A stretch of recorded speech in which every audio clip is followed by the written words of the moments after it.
სოფლიოში არსებობს სახლები, რომლებიც მხოლოდ გავლენიანი ადამიანების საცხოვრებელი არ არის. ზოგიერთი მათგანი თითქოს მთავრობის პატარა ციხესიმაგრეა. გარედან ისინი უბრალოდ მშვიდად და ელეგანტურად გამოიყურებიან. მაგრამ ამ კედლების მიღმა არის უსაფრთხოების სისტემები, შეიარაღებული ცველები, სათხოთხოვო ტექნოლოგია და მკაცრი კონტროლი. რის გამოც ჩვეულებრივი ადამიანისთვის თითქმის შეუძლებელია მიახლოება. მაგრამ რა სახის სახლებია ეს? ვინ ცხოვრობს აქ? და რატო არის ეს ასე მკაცრად დაცული? ამას ახლა დავიგებთ. მაგრამ სანამ დავიწყებთ განხილვას, გთხოვთ დაალაიქოთ და გამოიწეროთ ჩვენი არხი. ეს ჩვენთვის კონტენტის შემქმნელობისთვის ძალიან დიდი დახმარება. ასე რომ დავიწყოთ. ნომერი 11. რიდო ჰოლი, კანადაში. როდესაც რიდო ჰოლს დაინახავ, შეიძლება იფიქრო, რომ ეს უბრალოდ დიდი ძველი სასახლე, რომელსაც გარშემო ვრცელი გაზონები და მაღალი ხეები აკრავს. მაგრამ სინამდვილეში ეს ერთ-ერთი ყველაზე მნიშვნელოვანი ოფიციალური რეზიდენცია მთელ კანადაში. ის მდებარეობს ოტავაში და არის კანადის გენერალ-გუბერნატორის ოფიციალური რეზიდენცია. ის არის კანადის მეფის ოფიციალური წარმომადგენელი. აქ ტარდება მრავალი სახელმწიფო ღონისძიება, შეხვედრა, ცერემონია და უცხოელი მაღალჩინოსანი სტუმრების მიღება. კანადის მთავრობის ოფიციალური ჩანაწერების მიხედვით ეს ადგილი პირველად 1838 წელს აშენდა როგორც ბიზნესმენის თომას მაკ-ეის პირადი ვილა. თუმცა მოგვიანებით კანადის კონფედერაციის შექმნის შემდეგ 1867 წელს ის გახდა გენერალ-გუბერნატორის ოფიციალური რეზიდენცია. კონლების სიდიდის გამო ეს ადგილი პატარა სამყაროს გავს, რომელიც ჩვეულებრივი ქალაქისგანაა გამოყოფილი. აქ არის ვრცელი ბაღები, ოფიციალური დარბაზები, შეხვედრების სივრცეები და ადგილები სახელმწიფო ცერემონიებისთვის. აქ ხშირად ჩერდებიან სამეფო ოჯახის წევრები, როცა ისინი კანადაში სტუმრობენ. ეს მხოლოდ ჩვეულებრივი სახლი არ არის, აქ უსაფრთხოებაც ძალიან მკაცრია. ოფიციალური ანგარიშების მიხედვით გენერალ-გუბერნატორის მდივნის ოფისისგან ტერიტორიის დაცვაში ეხმარება კანადის სამეფო ცხენოსანი პოლიცია, ანუ RCMP. ისინიც არიან პასუხისგებელნი დაცვის სერვისებზე მნიშვნელოვანი სტუმრებისა და ოფიციალური პირებისთვის, მაგრამ აქ მხოლოდ დაცვაზე არ არის საუბარი. ბოლო წლებში რიდო ჰოლის ციფრული უსაფრთხოებაც კიდევ უფრო გაძლიერდა. ანადური მთავრობის გამოსვლებსა და ოფიციალურ განცხადებებში ნათქვამია, რომ აქ შედის კიბერუსაფრთხოება, სათვალთვალო სისტემები და ციფრული ანაბეჭდებით იდენტიფიკაცია, რათა რეზიდენცია დაცული იყოს თანამედროვე საფრთხეებისგან. და ამის საჭიროება არსებობს. ეს ხო უბრალოდ ერთი ოფიციალური პირის სახლი არ არის. ეს არის ადგილი, სადაც მიდიან ელჩები, მსოფლიო ლიდერები და ადამიანები, რომლებიც ქვეყნის ეროვნული უსაფრთხოების საკითხებთან არიან დაკავშირებული. საინტერესო ის არის, რომ ეს ადგილი ნაწილობრივ საზოგადოებისთვისაც ღიაა. ტარდება ტურები, ცერემონიალური ღონისძიებები და საჯარო შეკრებები, სადაც ხალხს შეუძლია დასწრება. ამიტომაც მათი უსაფრთხოების გამოწვევა, როგორ დააბალანსონ საზოგადოებისთვის ღიაობა და ამავე დროს შეინარჩუნონ კანადაში ერთ-ერთი ყველაზე მნიშვნელოვანი რეზიდენციის უსაფრთხოება.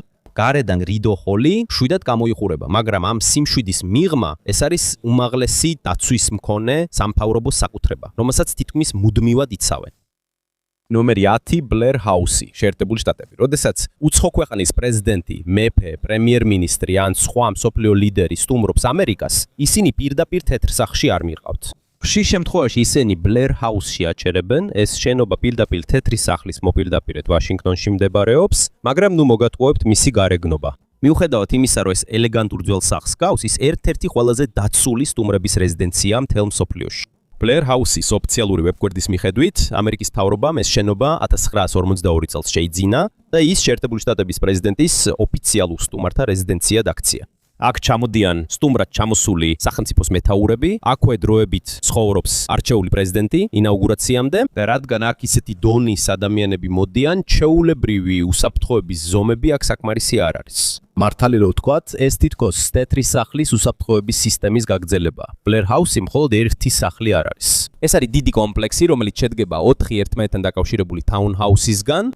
აქ არის 100-ზე მეტი ოთახი, მათ შორის სტუმრების სუიტები, საკონფერენციო ოთახები, სასადილო დარბაზები და შეხვედრების სივრცეები. ეს გავს კომბინაციას მდიდრული სასტუმროსი, დიპლომატიური შტაბ-ბინისა და უსაფრთხო სამთავრობო ოფისებისას. ამერიკის შეერთებული შტატების საიდუმლო სამსახურის თქმით, ისინი თავად უზრუნველყოფენ დაცვას უცხოელი ლიდერებისთვის, რომლებიც დროებით ბლერ ჰაუსში იმყოფებიან. და წარმოიდგინეს, როცა აქ სოფლიო ლიდერი იმყოფება, შესაძლებელია მას თან ახლდეს სადაზვერვო ოფიცრები, უსაფრთხოების ჯგუფები, დიპლომატები და სამთავრობო პერსონალი. ამიტომ ტერიტორიის გარშემო ყოველი მოძრაობა კონტროლდება. ჩვეულებრივი ადამიანი აქ ახლოს ვერ მივა, განსაკუთრებით მაშინ, როცა მაღალი რანგის სტუმარია, არსებობს მკაცრი დაშვების კონტროლი, სათვალთვალო კამერები, შეიარაღებული უსაფრთხოების თანამშრომლები და ფარული უსაფრთხოების ზომები, რომლებიც საზოგადოებისთვის არ ჩანს. ლერჰაუსის ოფიციალური ინფორმაციის მიხედვით, ყოველწლიურად აქ 4000-ზე მეტი გამოჩენილი სტუმარი სხვადასხვა ქვეყნიდან გადის. ამიტომ ეს უბრალოდ ისტორიული სასახლე აღარ არის, ის უკვე ამერიკის მთავრობის დიპლომატიური და უსაფრთხოების სისტემის მნიშვნელოვანი ნაწილია. გარედან ეს მშვიდი და ელეგანტური შენობა ჩანს, მაგრამ როცა შიგნით მსოფლიო ლიდერი იმყოფება, ის ვაშინგტონ DC-ში ერთ-ერთ ყველაზე დაცულ სახლად იქცევა.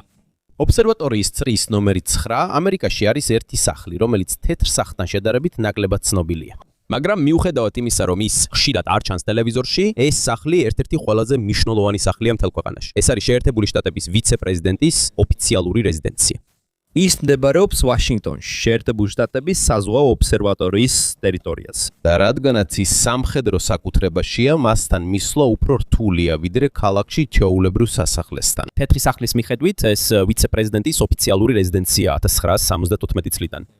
ერთი შეხედვით, ეს უბრალოდ მშვიდი ძველი სასახლეა, რომელიც ხეებითაა გარშემორტყმული, მაგრამ ამ სახლის მნიშვნელობა სრულიად სხვა დონეზეა. ვიცე-პრეზიდენტი იმიტომ არის მნიშვნელოვანი, რომ ის არის პირველი, ვინც შეიძლება პრეზიდენტი გახდეს თუ ამერიკის ამჟამინდელ ლიდერს რაიმე სადანგებო შემთხვევა შეემთხვევა. ეს ნიშნავს, რომ ნებისმიერ დროს შეიძლება შეიცვალოს ამ სახლში მცხოვრები ადამიანის როლი.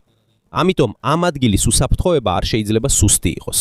ეს უბრალოდ ერთი ოფიციალური პირის სახლი არ არის. ეს არის მთავრობის უწყვეტობის, ეგრეთ წოდებულო, სისტემის ნაწილი. სხვა სიტყვებით რო თქვათ, თუნდაც დიდი კრიზისი ან საგანგებო მდგომარეობა მოხდეს, მთავრობის ხელმძღვანელობა მაინც უნდა გაგრძელდეს. და ამაში დიდი როლი აქვს ვიცე-პრეზიდენტს. ამიტომ ეს რეზიდენცია ყოველთვის მზად უნდა იყოს, მზად სწრაფი ევაკუაციისთვის, მზად საგანგებო კომუნიკაციისთვის და მზად ნებისმიერი შესაძლო საფრთხისთვის. თეთრი სახლის მიხედვით ვიცე-პრეზიდენტს საკუთარი დაცული სატრანსპორტო საშუალება აქვს. საჭიროების შემთხვევაში ის ასევე იყენებს მთავრობის სპეციალურ საჰაერო ფლოტს, რომელიც ცნობილია როგორც Air Force 2 და Marine 2. ეს მხოლოდ აჩვენებს, რამდენად მნიშვნელოვანია იმ ადამიანის პოზიცია, რომელიც აქ ცხოვრობს. ამერიკის შეერთებული შტატების საიდუმლო სამსახურის მიხედვით, ისინი არიან პასუხისმგებელნი ვიცე-პრეზიდენტის რეზიდენციის დაცვაზე. ეს უბრალოდ კარიბჭესთან მდგომი დაცვა არ არის. არსებობს მუდმივი უსაფრთხოების ჯგუფები, შეიარაღებული პერსონალი, სათვალთვალო სისტემები და ტაქტიკური მხარდაჭერის ერთეულები, რომლებიც დანიშნულია მთელი ტერიტორიის დასაცავად. და რა თქმა უნდა, უსაფრთხოების შესახებ ბევრი დეტალი საჯაროდ არ ქვეყანდება. შენ ვერ გაიგებ, სად არის ყველა კამერა, ვერც იმას გაიგებ, რამდენი უსაფრთხოების ფენა აქვს გარშემო.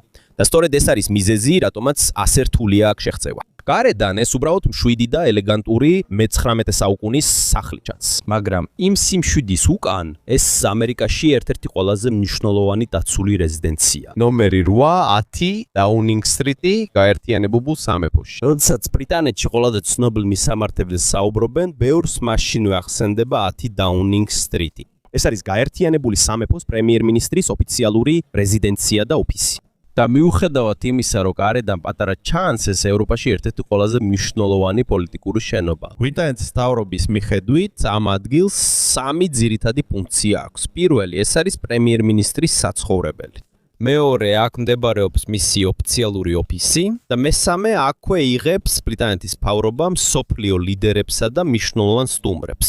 ამიტომ ეს უბრალოდ სახლი არ არის, ეს არის ადგილი, სადაც ქვეყანაში ყველაზე მნიშვნელოვანი გადაწყვეტილებები მიიღება. საინტერესო ის არის, რომ ნომერ 10-ის ცნობილი შავი კარი საკმაოდ უბრალო ჩანს, მაგრამ ბრიტანეთის მთავრობის ოფიციალური ისტორიის მიხედვით, მთელი კომპლექსი ბევრად დიდია, ვიდრე ხალხს ქუჩიდან შეუძლია დაინახოს.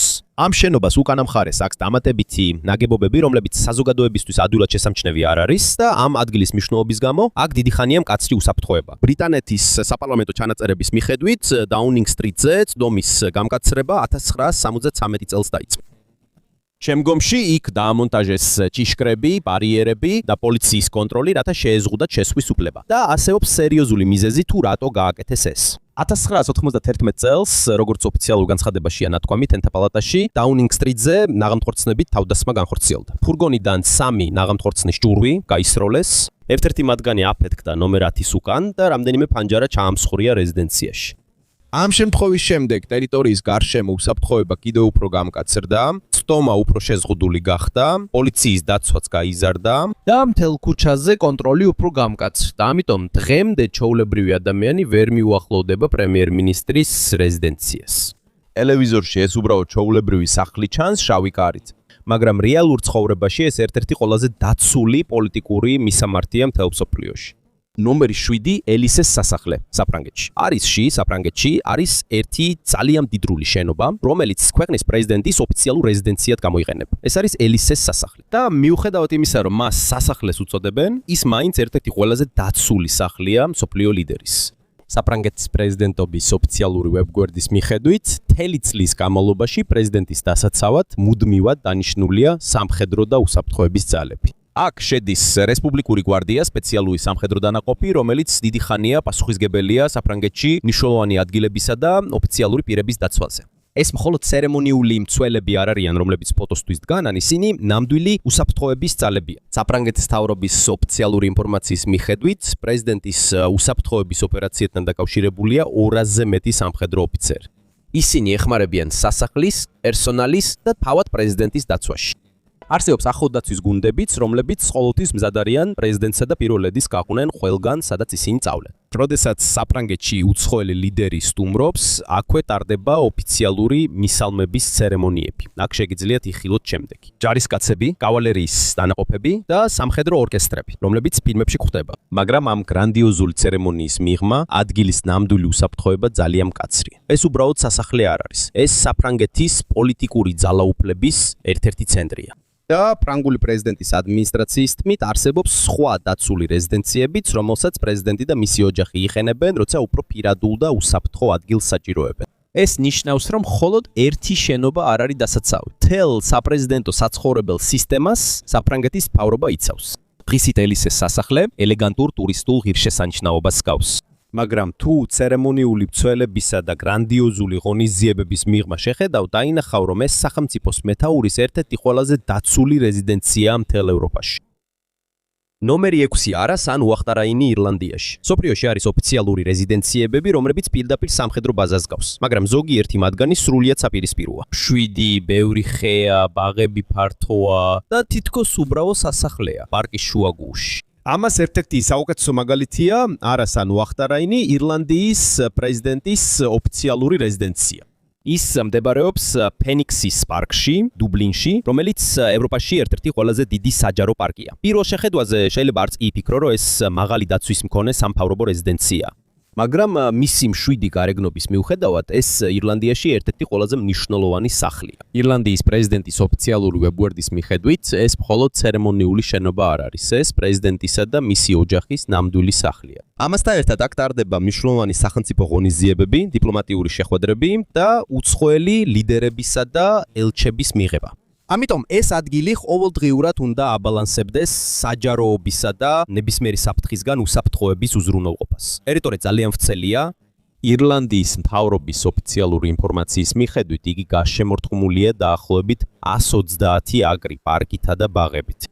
ეს ნიშნავს, რომ აქ მხოლოდ ერთ სახლს არ იცავენ. მთელი ტერიტორია უნდა იყოს დაცული. აქ შედის ვრცელი გაზონები, ბილიკები, ხეები და რეზიდენციის გარშემო არსებული ტერიტორია. ამ ადგილს გრძელი ისტორია აქვს, ოფიციალური ჩანაწერების მიხედვით, იგი 1751 წელს აშენდა.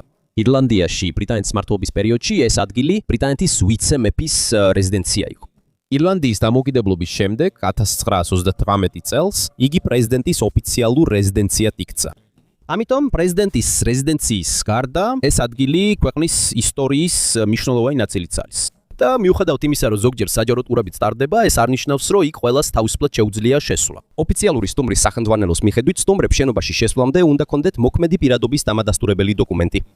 და როცა მნიშვნელოვანი სამთავრობო ღონისძიება ან სახელმწიფო ღონისძიება, ტურები შეიძლება ნებისმიერ დროს, თუნდაც ბოლო წუთს გაუქმდეს. ეს მხოლოდ აჩვენებს, რომ რეზიდენცია პირველ რიგში მოქმედი სამთავრობო ობიექტია და შემდეგ ტურისტული ღირსშესანიშნაობა. ირლანდიის საჯარო ჩანაწერების მიხედვით, ადგილის უსაფრთხოებაზე ზრუნავენ გარდას უსაფრთხოების ზაფრთხოების ძალები და ასევე თავდაცვის დეპარტამენტი. ეს ნიშნავს, რომ როგორც პოლიცია, ასევე სამხედრო მხარდაჭერა დაკავშირებულია რეზიდენციის დაცვასთან, ან ციის დაცვასთან. მიუხედავად იმისა, რომ მათი უსაფრთხოების სისტემების ყველა დეტალი საჯაროდ არ ვრცელდება, ნათელია, რომ ეს ადგილი მკაცრად კონტროლდება. საინტერესოა ის, რომ რაც უფრო მშვიდად გამოიყურება გარემო, მით უფრო რთულია გამოიცნო, რამდენად მკაცრია უსაფრთხოება შიგნით. არ არის დიდი კედლები, როგორც ციხესიმაგრეში, არც წინ დგას ზედმეტად თვალში საცემი სამხედრო ტექნიკა, მაგრამ სწორედ ეს არის მიზეზი, რატომაც ეფექტურია ასეთ ტიპის რეზიდენცია. იგი მშვიდ ვილას გავს, მაგრამ სინამდვილეში ეს ირლანდიაში ერთ-ერთი ყველაზე მნიშვნელოვანი დაცული სახლია. ნომერი 5, მთავრობის სახლი, ველინგტონში, ახალზელანდიაში. ახალზელანდიაში არის ერთი დიდი რეზიდენცია, რომელიც გავს მდიდრულ ვილას, სამთავრობო შენობას და ისტორიულ ღირსშესანიშნაობას ერთდროულად. ეს არის მთავრობის სახლი ველინგტონში. ეს არის ერთ-ერთი ოფიციალური რეზიდენცია ახალი ზელანდიის გენერალ-გუბერნატორის, რომელიც ქვეყნის მეფის ოფიციალური წარმომადგენელი. აქ ტარდება მრავალი სახელმწიფო ცერემონია, დიპლომატიური ღონისძიება და მთავრობის ოფიციალური შეხვედრები. და რადგან გენერალ-გუბერნატორის როლი ახალზელანდიის საკონსტიტუციო სისტემაში მნიშვნელოვანია, რეზიდენცია ყოველთვის მზადყოფნაში და დაცული უნდა იყოს. მთავრობის სახლის ოფიციალური ვებგვერდის მიხედვით, ველინგტონის რეზიდენცია არის მთავარი ადგილი სტუმრებისთვის, რომლებიც გენერალ-გუბერნატორის ღონისძიებებზე ესწრებიან. ასევე მთელი ტერიტორია საკმაოდ დიდია. არის სტუმრების სუიტები, ოფისები, საბანკეტო დარბაზი, დიდი ბაღები და სხვადასხვა ნაწილი ოფიციალური ღონისძიებებისთვის. მოკლედ რო თქვათ, ეს უბრალოდ საცხოვრებელი სახლი არ არის, ეს არის მოქმედი სახელმწიფო რეზიდენცია. რადგან აქ ძალიან ბევრი მნიშვნელოვანი ადამიანი შედის, უსაფრთხოება ძალიან მკაცრია. ახალი ზელანდიის პოლიციის თქმით, მათ ყავთ მაღალჩინოსანთა დაცვის სამსახური, რომელიც ქვეყნის გენერალ-გუბერნატორსა და პრემიერ-მინისტრს იცავს. ეს ნიშნავს, რომ უსაფრთხოება ოპერაციის მუდმივი ნაწილია. ეს მხოლოდ საგანგებო სიტუაციებში არ კეთდება. ყოველდღე ის რეზიდენციის სისტემის ნაწილია. თუნდაც ადგილის საჯარო ტურების დროს მაშინვე ჩანს, რამდენად მკაცრია ცდომის კონტროლი. ოფიციალური ტურის სახელმძღვანელოს მიხედვით, შესვლამდე აუცილებელია წინასწარი დაჯავშნა. ასევე ყველა სრულწლოვანმა სტუმარმა უნდა წარადგინოს პირადობის დამადასტურებელი დოკუმენტი კართან მისვლისას. ასევე არსებობს ცალკე შესასვლელი ოფიციალური სტუმრებისთვის, ვიზიტორებისთვის, პერსონალისთვის და მიწოდების მანქანებისთვის. ეს კეთდება იმისთვის, რომ ხონების გარშემო ადამიანების მოძრაობა სწორად კონტროლდებოდეს. და მიუხედავად იმისა, რომ ველინგტონის სამთავრობო სახლი ელეგანტურად და მშვიდად გამოიყურება, მას ბევრი ფარული უსაფრთხოების მექანიზმი აქვს. რეზიდენციის ოფიციალური ინფორმაციის მიხედვით, ედვით მის ტერიტორიაზე მეორე მსოფლიო ომის დროინდელი ბომბსაფარიც კი არის. ამიტომ მიუხედავად იმისა, რომ სასახლე კლასიკურ და მშვიდ გარემოს ქმნის, ის ასევე მზად არის საგანგებო სიტუაციებისთვის. ეს არის ისეთი ტიპის რეზიდენცია, რომელსაც უსაფრთხოების უზრუნველსაყოფად სამხედრო ციხესიმაგრის მსგავსი გარეგნობა არ ჭირდება. გარედან უბრალოდ მშვიდად გამოიყურება. მაგრამ მისი ელეგანტური გარეგნობის მიღმა ეს ახალი ზელანდიის მთავრობის სისტემის მნიშვნელოვანი ნაწილია. სწორედ ამიტომ ის ერთ-ერთ ყველაზე დაცულ ოფიციალურ რეზიდენციად ითვლება ქვეყანაში. ნომერი 4. ისტანა სინგაპურში. აზიის ერთ-ერთი ყველაზე დატვირთული და თანამედროვე ქალაქის შუაგულში არის ადგილი, რომელიც თითქოს მთლიანად გამოყოფილია ქალაქის ხმაურისგან. ეს სინგაპურის ისტანა. ეს არის უზარმაზარი საპრეზიდენტო კომპლექსი, რომელიც ქვეყნის პრეზიდენტის ოფიციალურ რეზიდენციად ითვლება. თუმცა, მხოლოდ პრეზიდენტი არ არის მასთან დაკავშირებული. სინგაპურის მთავრობის ოფიციალური ინფორმაციის მიხედვით, აქვე მდებარეობს როგორც პრეზიდენტის, ასევე პრემიერ-მინისტრის ოფისები. აქვე ტარდება მრავალი სახელმწიფო ღონისძიება და მნიშვნელოვანი სამთავრობო ღონისძიებებიც, ამიტომ ეს უბრალოდ ტურისტებისთვის საჩვენებელი სასახლე არ არის. ეს სინგაპურის მთავრობის აქტიური ცენტრია. ამ ადგილს ასევე აქვს გრძელი ისტორია. ბრიტანეთის კოლონიური მმართველობის დროს იგი ცნობილი იყო როგორც სამთავრობო სახლი. მაგრამ მას შემდეგ, რაც სინგაპურმა 1959 წელს თვითმმართველობა მოიპოვა, ის ოფიციალურად გახდა ისტანა. და დღემდე ეს ერთ-ერთი ყველაზე მნიშვნელოვანი სამთავრობო ქონებაა ქვეყანაში. აქ ერთ-ერთი პირველი, რასაც შეამჩნევთ, უსაფრთხოებაა. ეს არ არის დამალული, მთავარ შესასვლელთან შეგიძლიათ ნახოთ ცერემონიული ცველები, რომლებიც მთელი დღის განმავლობაში დგანან მორიგეობაზე, მაგრამ სინგაპურის შეიარაღებული ძალების ოფიციალური ჩანაწერების მიხედვით, ეს მცველები მხოლოდ ცერემონიებისთვის არ დგანან. ისინი სპეციალურად გაწვრთნილი სამხედრო პოლიციის თანამშრომლები არიან, რომლებიც მკაცრ მომზადებას გადიან, სანამ ისტანაში დანიშნავენ. მთავრობის ოფიციალური ინფორმაციის მიხედვით, კომპლექსში რეგულარულად ტარდება მცველების ცერემონიები, სადაც მონაწილეობენ ათობით მცველი და მათი მეთაურები. და მიუხედავად იმისა, რომ მთელი ღონისძიება ელეგანტურად გამოიყურება, აშკარად ჩანს, რომ ტერიტორიის დაცვა სამხედრო სტილში ხდება. ისტანა ასევე არ არის ღია საზოგადოებისთვის. მისი ოფიციალური ვებგვერდის ვიზიტორთა სახელმძღვანელოს მიხედვით, საზოგადოებას წელიწადში მხოლოდ რამდენჯერმე ეძლევა ნებართვა შევიდეს ტერიტორიის გარკვეულ ნაწილებში. და იმ დღეებშიც კი უსაფრთხოება მაინც მკაცრია. ვიზიტორებისთვის მხოლოდ ერთი შესასვლელია განკუთვნილი. შესვლამდე უსაფრთხოების შემოწმება ტარდება. არსებობს აკრძალული ნივთების სია. კომპლექსის ზოგიერთი ნაწილი საზოგადოებისთვის მკაცრად აკრძალულია. თუ გარეთ გახვალ და ისევ დაბრუნება გინდა, ისე უნდა გაიარო უსაფრთხოების შემოწმება. ეს მხოლოდ აჩვენებს, რამდენად მკაცრია კონტროლი მთელ ტერიტორიაზე. და გასაკვირი არ არის, რატომ არის აქ ესეთი მკაცრი დაცვა. სინგაპური სამხრეთ-აღმოსავლეთ აზიის ერთ-ერთი ყველაზე მნიშვნელოვანი ფინანსური და პოლიტიკური ცენტრი არის. ამიტომ ნებისმიერი საფრთხე მისი მთავარი ლიდერების მიმართ თავრობისთვის უკიდურესად სერიოზული საკითხია. საინტერესო ის არის, რომ მიუხედავად იმისა, რომ ეს სასახლე თანამედროვე ქალაქის შუაგულში მდებარეობს, მაინც თითქოს საკუთარი სამყაროა. ბევრი ხეა, ფართო მინდვრებია, ირგვლივ სიწყნარია, მაგრამ ამ 7 გარეგნობის უკან ეს ერთ-ერთი ყველაზე მკაცრად დაცული ოფიციალური რეზიდენციაა აზიაში. ნომერი 3. მონკლოას სასახლე ესპანეთში, მადრიდში. ესპანეთში არის ადგილი, რომელიც არა მხოლოდ პრემიერ-მინისტრის სახლი, არამედ მთავრობის მნიშვნელოვანი საკომანდო ცენტრიცაა. ეს არის მონკლოას სასახლე. ესპანეთის მთავრობის ოფიციალური ვებგვერდის მიხედვით, ეს ესპანეთის პრემიერ-მინისტრის ოფიციალური რეზიდენცია 1967 წლიდან. მაგრამ მთელი მონკლოას კომპლექსი ბევრად უფრო დიდია, ვიდრე უმეტესობას გონია. აქ მხოლოდ პრემიერ-მინისტრის სახლი არ არის. აქ ასევე მდებარეობს მთავრობის პრეზიდენტის ოფისები, კომუნიკაციის დეპარტამენტები და ესპანეთის ეროვნული უსაფრთხოების ოპერაციებიც კი. მარტივად რო ვთქვათ, ეს ყველაფერი ერთიანია. ეს არის სახლის, ოფისის და სამთავრობო საკომანდო ცენტრის კომბინაცია. რადგან აქ ძალიან ბევრი მნიშვნელოვანი საქმე კეთდება, ბუნებრივია, რომ უსაფრთხოება ძალიან მკაცრია. ესპანეთის მთავრობის ოფიციალური განცხადებების მიხედვით, მონკლოას კომპლექსში სპეციალური უსაფრთხოების საკომანდო ცენტრი მდებარეობს. მისი ამოცანა მთელი კომპლექსის დაცვა და უსაფრთხოების პროტოკოლების კოორდინაცია პრემიერ-მინისტრისთვის. ეს ნიშნავს, რომ აქ მხოლოდ ჩვეულებრივი დაცვა არ არის, მთელ ტერიტორიას საკუთარი უსაფრთხოების ინფრასტრუქტურა აქვს, როდესაც რეზიდენციის უსაფრთხოება ასე დონეს აღწევს, ეს უკვე ჩვეულებრივი სასახლე აღარ არის. ეს პატარა სამთავრობო კამპუსს გავს, აქ ადამიანების გადაადგილება კონტროლდება, არის დაცული ზონები და გარშემო მკაცრი მონიტორინგი მიმდინარეობს. ზოგჯერ მონკლოას გარკვეულ ნაწილებში შეზღუდული საჯარო ტურებიც ნებადართულია, მაგრამ ესპანეთის მთავრობის ოფიციალური პროგრამის მიხედვით, ეს მხოლოდ იმ დღეებში ხდება, როცა მნიშვნელოვანი სახელმწიფო ღონისძიებები ან სამთავრობო შეხვედრები არ ტარდება. ეს ნიშნავს, რომ ყველა ცდომა მაინც კონტროლდება. როცა ზოგჯერ საზოგადოებას უშვებენ, ეს მკაცრი განრიგით და უსაფრთხოების წესების დაცვით ხდება. და ეს არის ერთ-ერთი ყველაზე დიდი ნიშანი იმისა, რომ ადგილი ნამდვილად ნაცული რეზიდენცია. გარედან ეს უბრალოდ მშვიდი და ელეგანტური სამთავრობო კომპლექსივით ჩანს. მაგრამ შიგნით ეს არის ესპანეთის პოლიტიკური ძალაუფლების ერთ-ერთი ყველაზე მნიშვნელოვანი ცენტრი და სწორედ ამიტომ ეს ევროპაში მსოფლიო ლიდერის ერთ-ერთი ყველაზე მკაცრად გაცული რეზიდენცია. ნომერი 2. პალასიო და ალუორადა ბრაზილიაში. ზოგიერთი ოფიციალური რეზიდენცია პირველივე შეხედვაზე ციხესიმაგრეს გავს. კედლები მაღალია, ბევრი ლითონია და აშკარად მკაცრი უსაფრთხოება.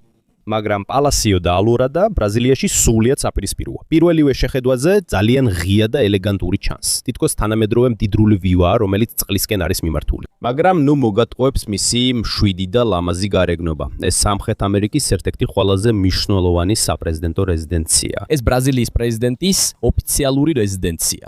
ის მდებარეობს ბრაზილიაში, ქვეყნის დედაქალაქში. ბრაზილიის მთავრობის ოფიციალური ვებგვერდის მიხედვით, ეს არის პირველი დიდი ქვის შენობა, რომელიც აშენდა ქალაქში, მას შემდეგ, რაც ბრაზილია გახდა ბრაზილიის ახალი დედაქალაქი. ეს ასევე ერთ-ერთი ყველაზე ცნობილი თანამედროვე არქიტექტურის შენობაა მსოფლიოში. იგი დააპროექტა ცნობილმა არქიტექტორმა ოსკარ ნიემაიერმა. შენობას ადვილად იცნობთ მისი გრძელი თეთრი სვეტებითა და უნიკალური თანამედროვე დიზაინით. მაგრამ მიუხედავად იმისა, რომ არქიტექტურა ღია და ნათელია, მის გარშემო უსაფრთხოების ზომები ძალიან მკაცრია. ბრაზილიის ინსტიტუციური უსაფრთხოების ოფისის ოფიციალური ინფორმაციის მიხედვით, არსებობს სპეციალური უსაფრთხოების სტრუქტურა, რომელიც პასუხისმგებელია საპრეზიდენტო სასახლეების და პრეზიდენტისა და ვიცე-პრეზიდენტის რეზიდენციების დაცვაზე. ეს ნიშნავს, რომ ეს უბრალოდ სასახლე არ არის, სადაც კარიბჭესთან მცველები დგანან. ეს არის მთელი ქვეყნის საპრეზიდენტო უსაფრთხოების უფრო დიდი სისტემის ნაწილი. აქ შედის ნებისმიერი საფრთხის ან შესაძლო თავდასხმის წინააღმდეგ დაცვა. და მიუხედავად იმისა, რომ მთავრობა არასაჯაროებს უსაფრთხოების ყველა დეტალს, ნათელია, რომ მთელი კომპლექსი მუდმივად დაცულია. ცერემონიული მცველებიც ხდება ზოგიერთ ოფიციალურ ღონისძიებაზე. ბრაზილიის მთავრობის თქმით, აქ შედის საპრეზიდენტო გვარდიის ბატალიონი და სხვა სამხედრო დანაყოფები, რომლებიც პასუხისმგებელნი არიან საპრეზიდენტო სასახლეებში სველების ცვლის ცერემონიებზე. მაგრამ ეს უბრალოდ ტურისტებისთვის გამართული წარმოდგენა არ არის, ეს რეალური უსაფრთხოების ოპერაციების ნაწილია. მიუხედავად იმისა, რომ სასახლის ანარეკლი წყალში ლამაზად და მშვიდად გამოიყურება, მის უკან მთელი დაცვის სისტემა იმალება. და რადგან ეს ბრაზილიის პრეზიდენტის რეზიდენცია, ამ ადგილს უბრალოდ ვერ მიუახლოვდები ან ვერ შეხვალ. გარედან ეს ელეგანტურ თანამედროვე სასახლეს გავს, მაგრამ სინამდვილეში ეს სამხრეთ ამერიკაში ერთ-ერთი ყველაზე დაცული სახლია. ნომერი 1 რაშტრაპატი ბჰავანი ინდოეთში. როცა რაშტრაპატი ბჰავანს ნახავ, ეს უკვე უბრალო სახლი აღარ გეგონება. უფრო მეტად პატარა ქალაქს გავს. და იმდენად დიდია, ძნელია დაიჯერო, რომ ეს მხოლოდ ინდოეთის პრეზიდენტის ოფიციალური რეზიდენცია. ინდოეთის მთავრობის ოფიციალური ვებგვერდის მიხედვით, მთელი ესტეიტის ფართობი დაახლოებით 330 აკრს შეადგენს. თავად მთავარი შენობა კი 4 სართულზე 340-ზე მეტ ოთახს მოიცავს. მარტივად რო ვთქვათ, ეს ჩვეულებრივი საპრეზიდენტო რეზიდენცია არ არის. ეს არის უზარმაზარი სამთავრობო ესტეიტი ინდოეთის დედაქალაქის შუაგულში. იგი მდებარეობს რაისინა ჰილზე, ნიუ-დელიში. და რადგან აქ ცხოვრობს ინდოეთის პრეზიდენტი, ეს ერთ-ერთი ყველაზე მნიშვნელოვანი და დაცული ადგილია მთელ ქვეყანაში. ამ ადგილს ასევე გრძელი ისტორია აქვს. მისი მშენებლობა დაიწყო 1912 წელს, მას შემდეგ რაც ბრიტანეთის იმპერია ბრიტანული ინდოეთის დედაქალაქი კოლკატადან დელიში გადაიტანა. შენობა დასრულდა 1929 წელს ბრიტანეთის მმართველობის დროს, ეს იყო ბრიტანეთის ვიცეროის რეზიდენცია ინდოეთში. მაგრამ მას შემდეგ რაც ინდოეთი დამოუკიდებელი გახდა, ეს გახდა ქვეყნის პრეზიდენტის ოფიციალური რეზიდენცია. და მიუხედავად იმისა, რომ ადგილის მნიშვნელობა შეიცვალა, მისი მასშტაბი და მნიშვნელობა უცვლელი დარჩა. აქ ინდოეთის პრეზიდენტი მსოფლიო ლიდერებს მასპინძლობს. აქვე ტარდება დიდი ცერემონიები და მნიშვნელოვანი სახელმწიფო ღონისძიებები. და როგორც ინდოეთის შეიარაღებული ძალების მთავარსარდალი, პრეზიდენტი ასევე დაკავშირებულია ქვეყნის სამხედრო სისტემასთან. ამიტომ ამ რეზიდენციას მხოლოდ ჩვეულებრივი უსაფრთხოება არ ყოფნის. აქ უბრალო კარიბჭე და რამდენიმე მცველი საკმარისი არ არის. მთელი ესტეიტი კონტროლქვეშ უნდა იყოს, მათ შორის ბაღები, ცერემონიალური ზონები, ოფისები, დერეფნები და პერსონალისა და ვიზიტორების გადაადგილება. ერთ-ერთი ყველაზე მნიშვნელოვანი უსაფრთხოების დანაყოფი, რომელიც აქ არის დაკავშირებული, არის პრეზიდენტის დაცვის რაზმი, ანუ PBG. ინდოეთის არმიის ოფიციალური ინფორმაციის მიხედვით, ეს არის ყველაზე ძველი კავალერიის პოლკი მთელ ინდოეთის არმიაში. ისინი ხშირად ჩანს ცერემონიებზე, ცხენებზე ამხედრებულები და ფორმაში, მაგრამ ისინი მხოლოდ ცერემონიალური ჩვენება არ არიან. ისინი ასევე აქტიური სამხედრო დანაყოფია, რომელიც პრეზიდენტის დაცვასთან არის დაკავშირებული. და ეს არის ერთ-ერთი ყველაზე საინტერესო ნაწილი რაშტრაპატი ბჰავანს. აქ შერწყმულია ისტორია, სამხედრო ტრადიცია და თანამედროვე უსაფრთხოება. ტელევიზორში და სურათებში ხედავთ გრანდიოზულ არქიტექტურას და ვრცელ ბაღებს. მაგრამ ამ ელეგანტური გარეგნობის მიღმა, ეს არის მკაცრად კონტროლირებადი სამთავრობო კომპლექსი. აქ მკაცრი დაშვების სისტემა მოქმედებს. სტუმრებისთვის განსაზღვრული განრიგებია დაწესებული. და არის სხვადასხვა ნაწილი ესტეიტისა, სადაც საზოგადოებას თავისუფლად შესვლა არ შეუძლია. ინდოეთის პრეზიდენტის ადმინისტრაციის ოფიციალური ინფორმაციის მიხედვით, თავად რეზიდენციაში განთავსებულია დიდი სამუშაო ინსტიტუცია. აქ მხოლოდ პრეზიდენტი არ ცხოვრობს. აქვეა პერსონალის ოფისები, დოკუმენტები, სახელმწიფო ოპერაციები და დიპლომატიური აქტივობები. ამიტომ რაშტრაპატი ბჰავანი მხოლოდ ადამიანს არ იცავს. ის ასევე იცავს ინდოეთის პრეზიდენტის ადმინისტრაციის მთელ ფუნქციონირებას. სწორედ ამიტომ ეს ერთ-ერთი ყველაზე დაცული რეზიდენცია აზიაში მსოფლიო ლიდერებს შორის.